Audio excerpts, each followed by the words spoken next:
Today I wanted to talk to you about first aid. It is one of the many parts of our 72-hour kit, so whenever you got a big project you have to do, one thing that's a really good way of getting it done is taking it one part at a time. So, part one, the first aid kit. You probably already have a lot of things at home for this kit. We keep one in our bathroom at home. We keep one in each of our cars. And moms who are on the go, I suggest keeping one in your purse too. A basic one. You know, you don't want to grab a big suitcase purse and fill it up with a full-size first aid kit that I'm about to go over.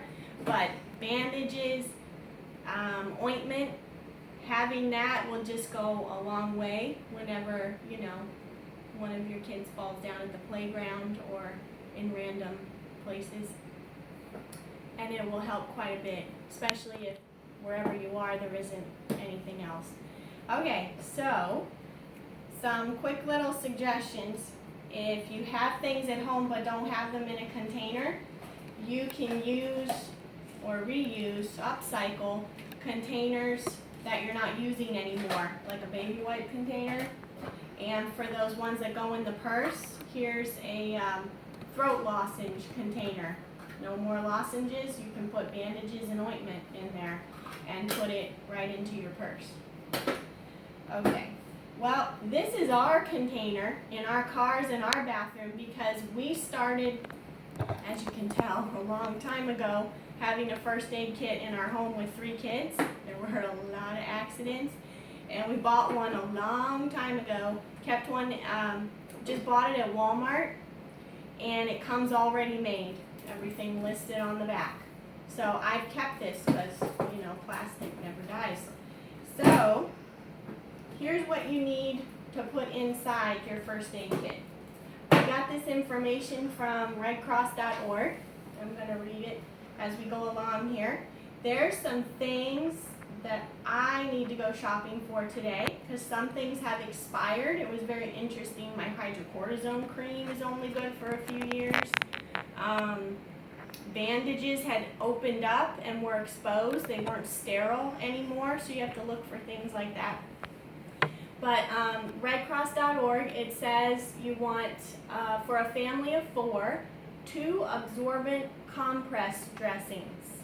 Okay, that's something I gotta get. At least 25 bandages of different sizes. So I've got large ones here, medium size. If you have kids, get some fun ones. It'll distract them. Like doesn't matter. Whatever your kids like, you know what your kids like. And then cloth tape, adhesive cloth tape,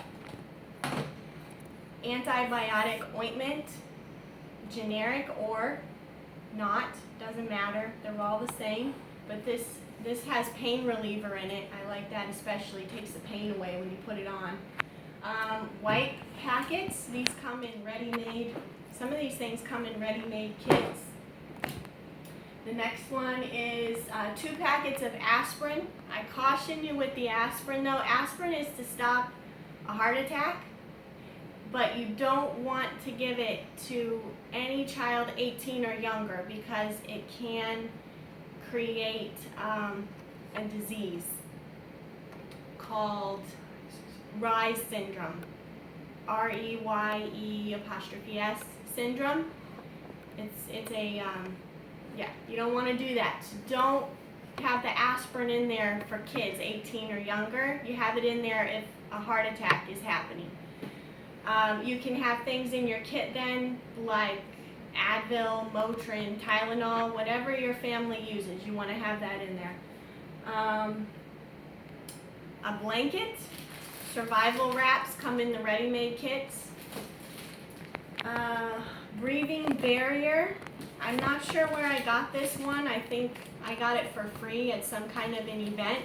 I haven't seen them in Walmart, but this is in case of an emergency when you're giving CPR, so you don't have to put your lips on their lips. Just a thought. Instant cold compresses. That's if you're not at home. That would be for the car. if you're on the road and there's an accident, you know, and you need to put a cold compress on it, you punch the 2 packets together inside the pack and it makes it cold, instant cold pack. So think of that one for like the car or when you're going on vacation or a road trip. Gloves, and you want to keep them sterile, so I keep them in a Ziploc bag. Hydrocortisone cream, can't do without that. That's for itching, of course, whatever your favorite brand is. Scissors, there's some medical scissors here. Roller bandages, 3 inches and 4 inches wide. Gauze pads, some sterile gauze pads. A thermometer. Again, some of these things you don't want to keep in your car. Some of these are for your home first aid kit in case of an emergency or illness. And then some of these things you can keep in the car for random injuries. Alright, so you got your thermometer. 2 triangular bandages. I'm going to have to figure that one out. I've never had those in there, and they didn't come in one of these, so I'll have to see what that is. Tweezers, because that gets out, you know, yeah, splinters. You get a splinter. I couldn't think of what it was called. All right, and then I've got nail clippers because they cut things, you know, and sometimes you get nasty hangnails. So those are good. And of course, these boxes all came with a first aid guide. So if you buy one, it'll come with it. But this month, probably towards the end of the month, I don't have 100% certainty of the date yet, so I don't want to say. I'm going to copy some things and pass them out at our church's get-together when we talk about first aid and CPR and everything.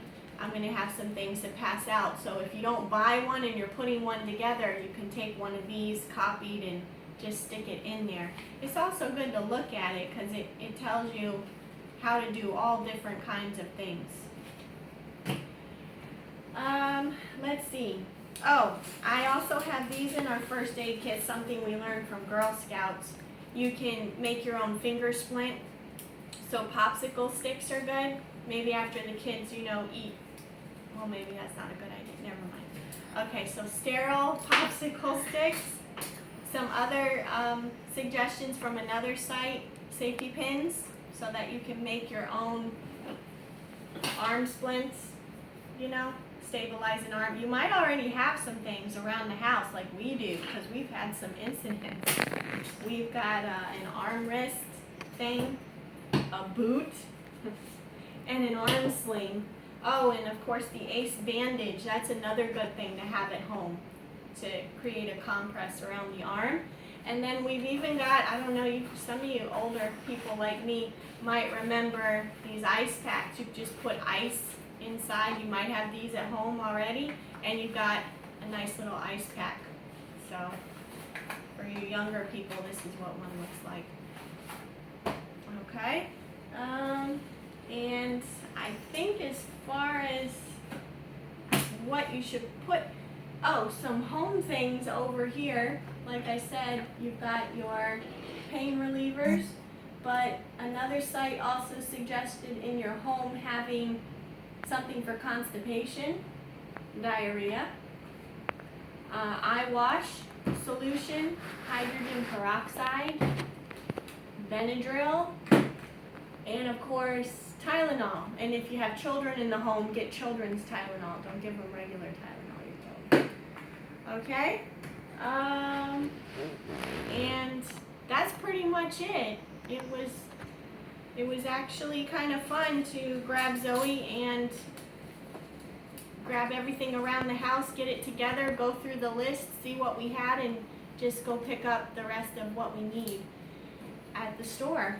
And then we'll be set. We can check off one part of our 72-hour kit and know that if something happens, we have what we need to fix it if someone gets hurt. And I hope that this was helpful for you and maybe just showed you how easy it is to get your emergency preparedness things together. All right, talk to you later.